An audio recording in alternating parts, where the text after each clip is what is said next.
Sushloka mole gunavaram ahu. Shrutesha vidvadbir upakritayam. Kata sudayam upasamprayogam. Eka anta, the one who has no comparison. Labam, gain. Vachasa, by discussions. Nupumsam, after the Supreme Person. Sushloka, pious. Mole, activities. Gunavadam, glorification. Ahu, it is so said. Shrute, of the ear. Cha, also. Vidvadbi, by the learned. Upakritayam, being so edited. Kata sudayam, in the nectar of such a transcendental message. Upasamprayogam, serves the real purpose, being near to. Translation.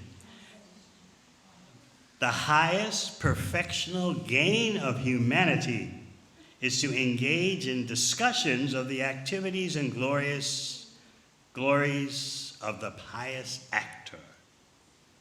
Such activities are so nicely arranged in writing by the greatly learned sages that the actual purpose of the ear is served just by being near them. Purport. The impersonalists are very much afraid of hearing the activities of the Lord because they think that the happiness derived from the transcendental situation of Brahman is the ultimate goal of life. They think that anyone's activity, even that of the personality of Godhead, is mundane. But the idea of happiness indicated in this verse is different because it relates to the activities of the Supreme Personality who has transcendental qualities. The word gunavadam is significant because the qualities of the Lord and his activities and pastimes are the subject matter for the discussions of devotees. A rishi like Maitreya is certainly not interested in discussing anything pertaining to mundane qualities. Yet he says that the highest perfectional stage of transcendental realization is to discuss the Lord's activities. Srila Jiva Goswami, therefore, concludes that topics regarding the transcendental activities of the Lord are far beyond the transcendental realization of Kaivalya happiness. These transcendental activities of the Lord are so arranged in writing by the great sages that simply by hearing of those narrations, one becomes perfectly self-realized, and the proper use of the ear and tongue is also achieved. Srimad Bhagavatam is one of such great literatures, and the highest perfectional state of life is attained simply by hearing and reciting its contents. Translation again. The highest perfectional gain of humanity is to engage in discussions of the activities and glories of the pious actor. Such activities are so nicely arranged in writing by the greatly learned sages that the actual purpose of the ear is served just by being near them. Om Gyanatimirandasya Gyananjana Shalakaya Chakshurunmilitam Yena Tasmai Shri Gurave Namaha. Jai Sri Krishna Chaitanya Prabhu Nityananda Sri Advaita Gadadhara Sivasadi Gaura Bhakta Vrinda. Hare Krishna, Krishna Krishna, Hare Hare. Hare Rama, Rama Rama, Hare Hare.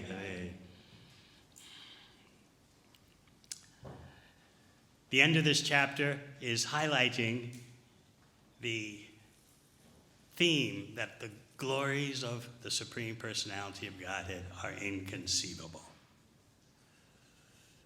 You've heard about the universal form and its role in creation.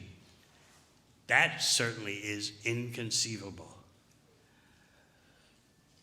Materialists accuse theists that whenever there's something you can't understand about the universe, out trots God.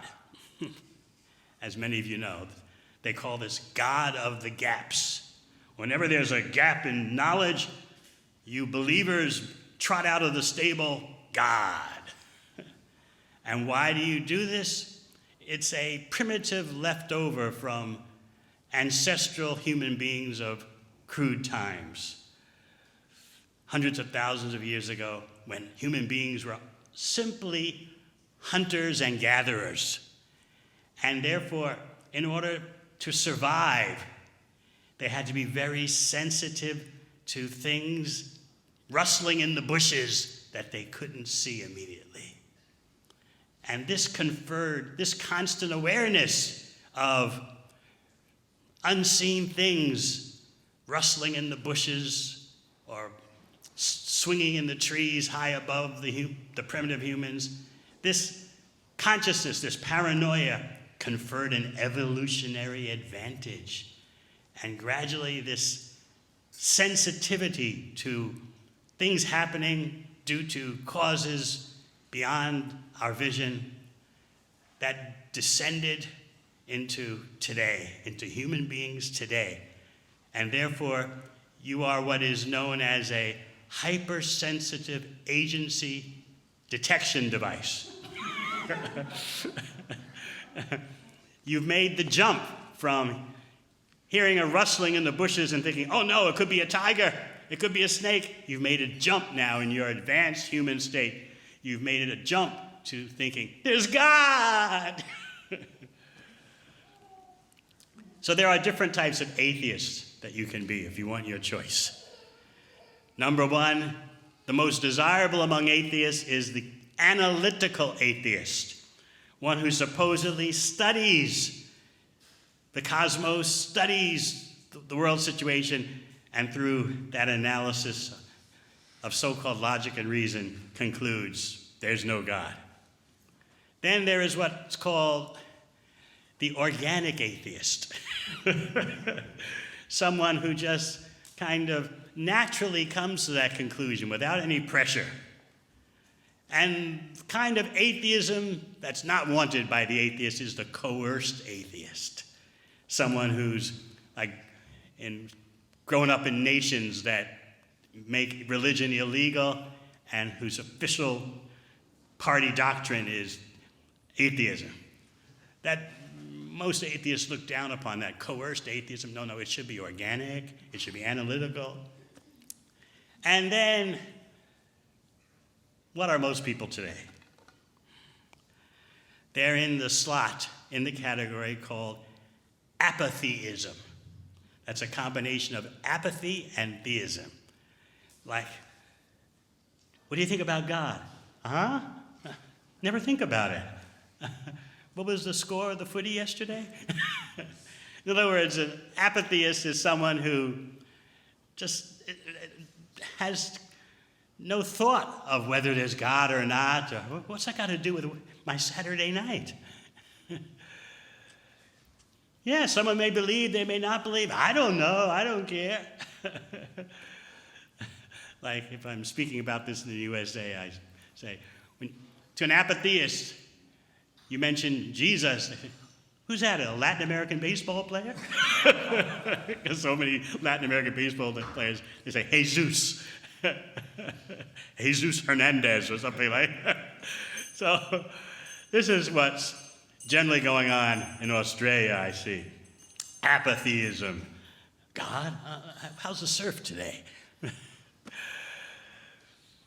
So the God of the gaps is applied because why is it that just because you can't understand something, you have to bring in God? Of course, we can turn the argument on its head. Matter of the gaps. When you can't understand something, what do? You empower matter. Matter can become life. Matter can produce consciousness. You've never seen it. You say it happened in the past. Prabhupada would always point this out. You say it happened in the past. Why isn't it happening now? Why just the past? Oh, that's a complicated answer.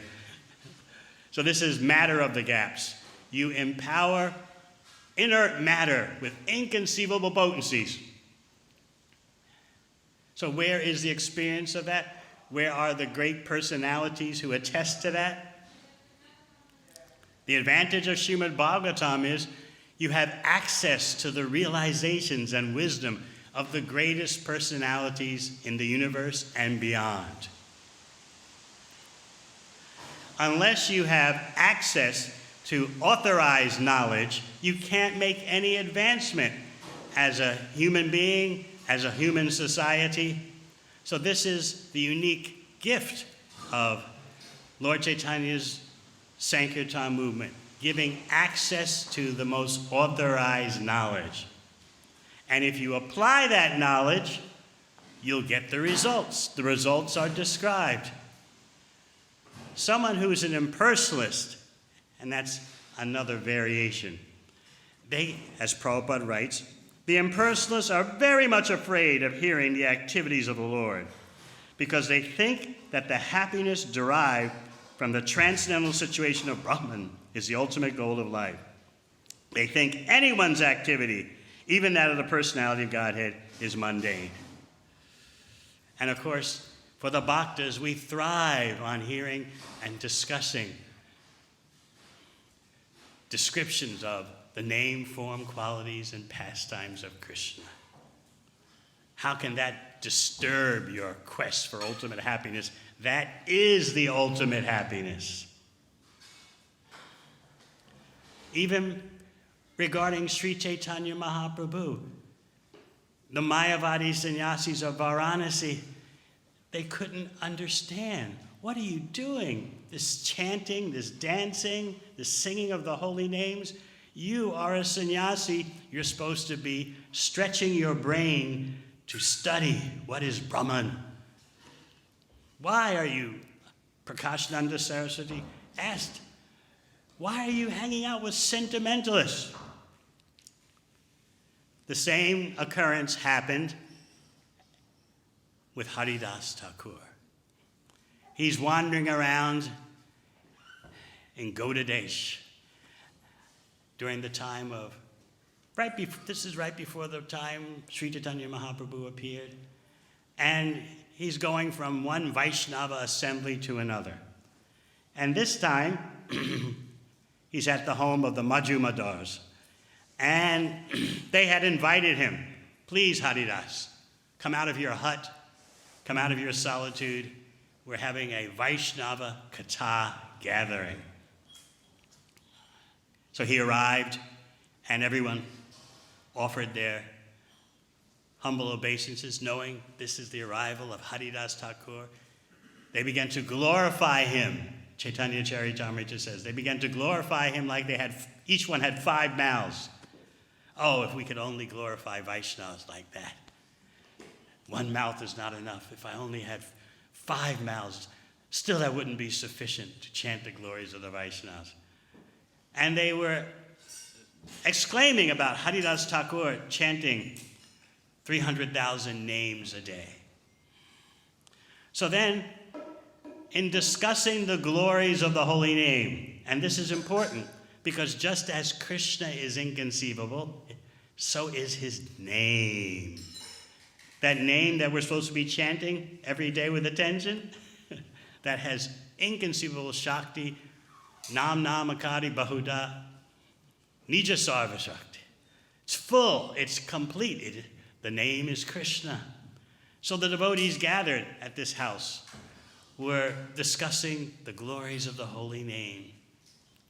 And they were, in their discussion of Nam Tattva, the science of the name, they were presenting various possibilities. The topmost glory of chanting Hare Krishna is that it extinguishes all your sinful reactions. Another one would say, the topmost glory of chanting Hare Krishna is that it gives you mukti, it gives you liberation. So they were going back and forth like that, and then Haridas Thakur intervened. He said, neither of these two are the real glories of the holy name. If you want freedom from sinful reactions, you get that just by namabhas, a glimpse of pure, offenseless chanting. If you want liberation, again, you get that as a byproduct of your approach to pure chanting. So he explained, Haridas Thakur explained, that just as before the sun shows itself in the morning sky, the first rays from the sun cause transformations. The first glimmer of dawn causes things to happen. Thieves run away, ghosts disappear, demons want to hide. Similarly, with the first rays of the holy name, pure chanting. Not yet the stage of Shuddhanam, pure chanting, but just a glimpse of that stage. Namabhas gives you freedom from sinful reactions and liberation. Haridas Thakur clarified, the real gift of chanting Hare Krishna, however, is prem. When you get to the stage of pure chanting, Shuddhanam, you receive ecstatic love for Krishna. And Haridas explained that actually devotees, they're not interested in byproducts like liberation. They're interested in devotional service to Krishna. And if you have devotional service to Krishna, you have the spiritual world. He pointed out, liberation will knock on your door. Let me in, let me in. Prabhupada would explain, the Mukti lady is knocking on your door of the Vaishnava. And the Vaishnava says, sorry, I'm just too busy in devotional service. I can't open the door. I don't have time. These are the glories of the holy name. So there was one impersonalist there, young, handsome, learned, beautiful looking. He just interrupted. Wait a minute. Let's just wait a minute here. Are you trying to tell me that simply by chanting Hare Krishna and getting a glimpse of pure chanting, you get liberation? What nonsense. The greatest rishis, the greatest sages spend millions of births trying for liberation by studying with their mental speculation, their jnana, by studying Brahman, and sometimes they get liberation and sometimes they don't.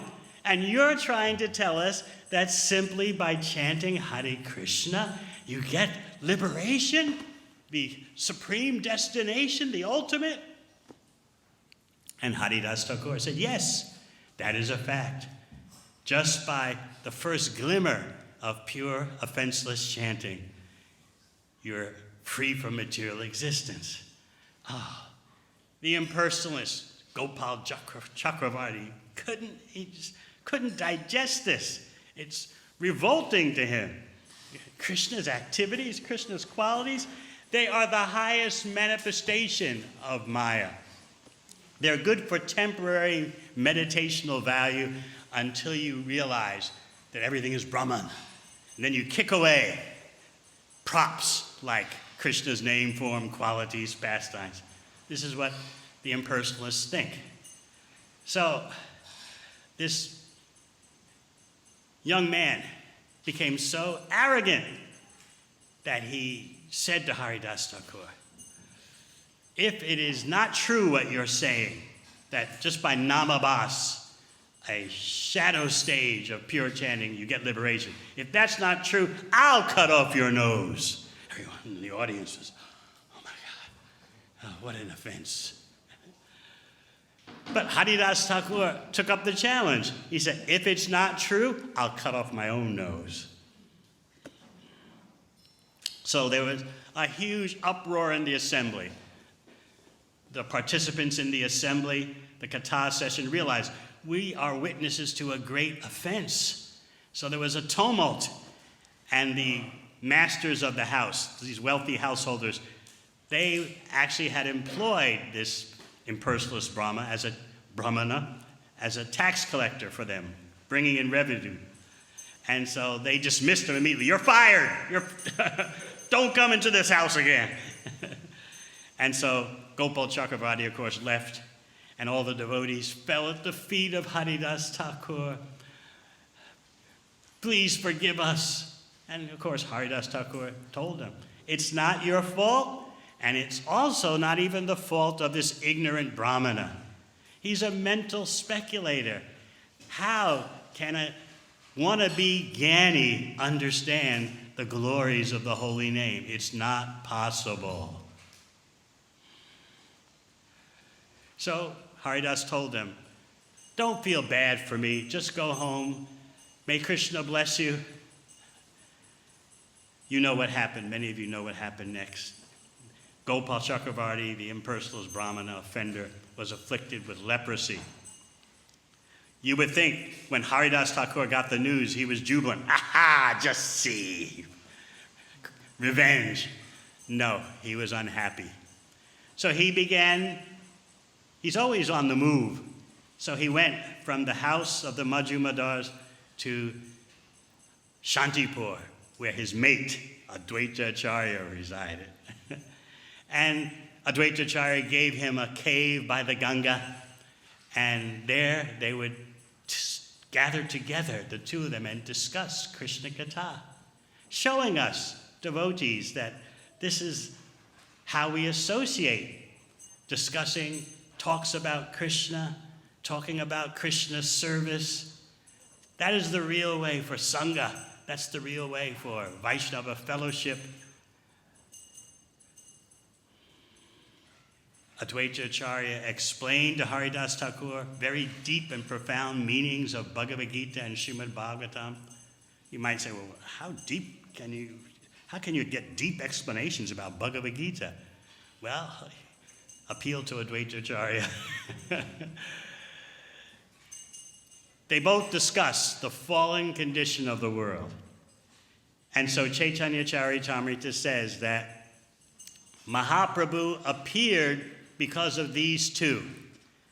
Advaita Acharya, considering the fallen condition of the world, worshiped the Lord with Ganga Jal, water from the Ganga, and Tulsi leaves, and also because of the prayers of Haridas Thakur. So this is the power of Vaishnava Sangha. The more that we come together for hearing and talking about Krishna and Krishna's service, the more the potency of the Krishna Consciousness movement manifests. Everything about Krishna is inconceivable. We don't have to feel apologetic about that.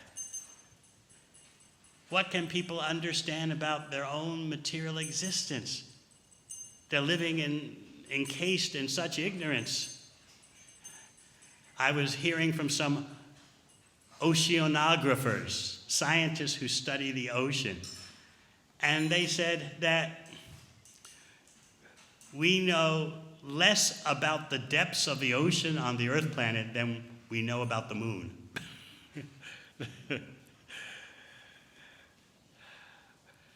What's right around us, the ocean, the depths of it, we don't have the knowledge about it that we think we have. We don't know what's going on there. And people are all focused on the moon and thinking we understand that. Whether we do or not is another thing, but we know less about the oceans that cover the surface of the earth. So Lord Brahma says in the 10th canto in his prayers, you can go on trying to list the glories of the Lord. You'll never get to the end. Just like you can't count all the atoms in the universe. You can't count all the particles of this, particles of that. You'll never get to the end. Similarly, you'll never get to the end of the glories of the Supreme Personality of Godhead. It's the same about the name. That name that we take so casually when we chant Hare Krishna, when we pick up our beads, we're so casual and unfortunately inattentive about what has limitless, infinite glories. Part of the tonic for offensive chanting is to hear about the glories of the holy name. Because we have a tendency to take it for granted. little bit infected by impersonalism. Not a raging fever, but still there's a cough there. There's some sniffles. Can Krishna really be present as his name? We say that as soon as we meet a non-devotee, you should chant Hare Krishna. But when it comes to us, I'm a bit busy today. So the more we hear about the glories of the holy name, the more our attraction for chanting develops. So again, at the end of this chapter, we're hearing that the glories of the Supreme Personality of Godhead are inconceivable, and when there's a recitation of those glories going on, our real purpose in life is served just by being near that discussion, what to speak of being amidst that discussion. So let us remember Haridas Thakur's definitive pronouncement, quoting Shastra, just by the dim glimmer, the first appearance of pure chanting, you're liberated, you're free from sinful reactions, but the real purpose of chanting Hare Krishna is the development of ecstatic love of Krishna. All right, any questions?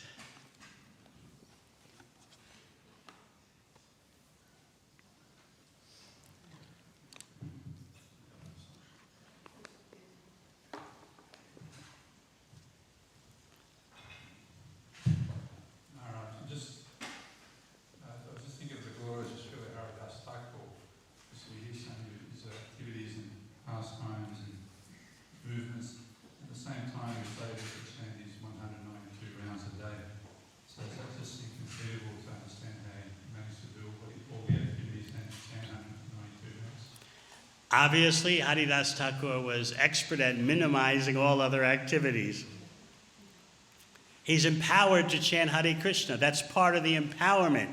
You can sort out your day in such a way.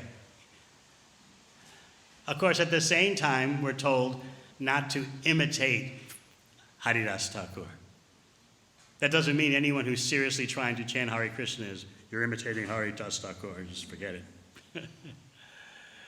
Prabhupada himself gave the example that you're chanting extra, more than the minimum, and then someone comes up to you and says, such and such service is necessary. No, Haridas Thakur simply chanted. Let me continue with my chanting. You can't do that.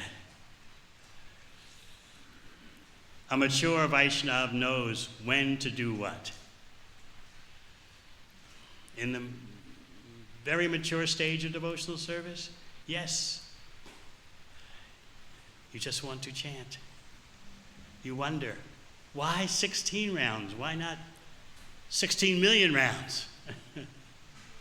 So it's a point that requires some spiritual maturity. Haridas Thakur was an empowered personality. He and Advaita Acharya together could bring down Sri Chaitanya Mahaprabhu, bring down the Lord's appearance. So he's empowered, but he's showing you the full potential of chanting Hare Krishna. If we can just get a drop of that ocean of full potential, how successful our life will be.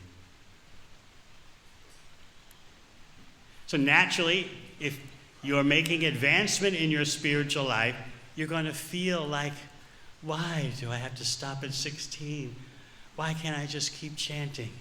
When that starts to happen, then you know your spiritual appetite is coming to the fore.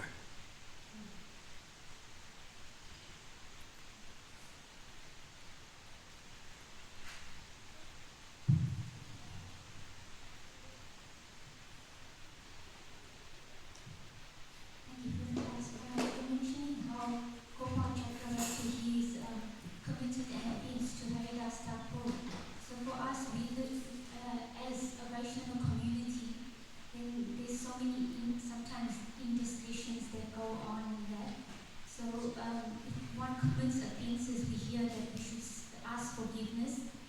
serve that devotee. So it appeared that you said Haridas Thakur wasn't happy when Gopal Chakravarti Thakur contracted the leprosy, but it seems that Krishna is the one that gives the reaction, because even though the devotee forgives and doesn't take it personally. Yes, you see that in the case of Prahlad Maharaj. I can't understand it with my tiny self, but Prabhupada said that Prahlad, when being tortured by his father Hiranyakashipu, took it that his father was just playing with him. If you know all the different ways that Hiranyakashipu tried to kill Prahlad, Prahlad is so innocent and so focused on Krishna's glories that he thought, oh, my dad's giving me attention, my dad's playing with me. But Lord Nrsingadev appeared. Even though Prahlad didn't take offense, the Supreme Personality of Godhead did. And similarly, Chaitanya Charitamrita says that's the case with Gopal Chakravarti. Haridas Thakur didn't take it as an insult. And he told the audience, don't get upset. What does this ignorant Brahmana know about the glories of the holy name? He's a speculator, Jnana Yogi. What does he know about the intimate glories of the holy name and how it gives you love of Krishna? Don't expect this from him. That was Haridas Thakur's reaction. All right, I must take leave of you all now. Thank you very much. Hare Krishna, glory to Srila Prabhupada.